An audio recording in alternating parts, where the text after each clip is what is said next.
महाराष्ट्र में एक आदमी एक दुकानदार को मराठी न बोलने पर वार्निंग दे रहा है कि जल्दी बोलना सीख लो और नहीं तो मार खाओगे और दुकान बंद करनी पड़ेगी। तो मुझे लगता है कि जो डेमोग्राफी, लैंग्वेज, आइडेंटिटी, जो आइडेंटिटी में जो सेवरल डोमेन है उसको लेकर जो झगड़ा है या जो भी इशू इस समय चल रहे हैं, इंडिया में ही नहीं ऑल ओवर द वर्ल्ड में बात कर रहा हूँ। इसमें एक कंपोनेंट तो जो बाजार का है वो सब लोग समझते हैं, लोग जानते हैं कि कैसे रन करती हैं चीज़ें।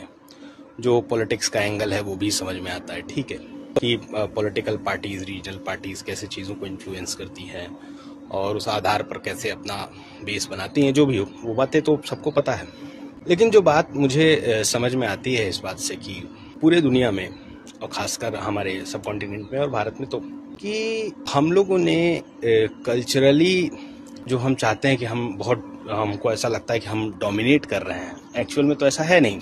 और दूसरा ये है कि हमें एक प्री कंसीव नोशन ऐसा मिल गया है, जैसा भी हो, कि हम बहुत कल्चरली डोमिनेट करते हैं और हर आदमी को ये लगता है, अलग अलग आइडेंटिटी के आदमी को। अब मामला ये है कि कई बार क्या होता है कि एज अ सोसाइटी और एज अ इंडिविजुअल आदमी की अपनी कुछ खास अचीवमेंट नहीं होती है। ऐसे में जब उसकी कोई अपनी पर्सनल अचीवमेंट नहीं है तो वो इस वॉइड को फिल करना चाहता है। अब इस वॉइड को फिल करने के लिए वो क्या करता है कि वो कभी नेशन प्राइड के पीछे, कभी रिलीजियस प्राइड के पीछे, कभी अपने जाति प्राइड के पीछे, बहुत सारे ऐसे प्राइड, छोटे मोटे, इवन क्षेत्र का प्राइड है, उससे भी छोटा लैंग्वेज का प्राइड हो सकता है, और तमाम सारे प्राइड, XYZ, अलग अलग सेक्ट्स का प्राइड, मोहल्ले का प्राइड बना सकता है कोई बात नहीं, छोटे बच्चे लड़ते हुए बना लेते हैं कि हम फला मोहल्ले के हैं। तो बहुत सारी चीजें काउंट करती हैं। अब ऐसे में क्या होता है कि आदमी, चूंकि उसका अपना कुछ नहीं है, वो उस आइडेंटिटी से अपने को एसोसिएट कर लेता है। अब इस एसोसिएशन में उसको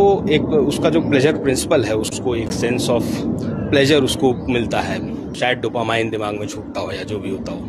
तो बाकी जो कंपोनेंट है वो तो है ही, लेकिन एक ये भी है कि आदमी के सबकॉन्शियस में ये बात जाती है, उसको ये फील होता है कि आई एम समथिंग। ऐसे तो सोसाइटी में वो सच कुछ है नहीं और बहुत सारे लोग, 90% लोग कुछ नहीं है। तो कुल मिला के ये बात मेरे जो है जहन में आती है।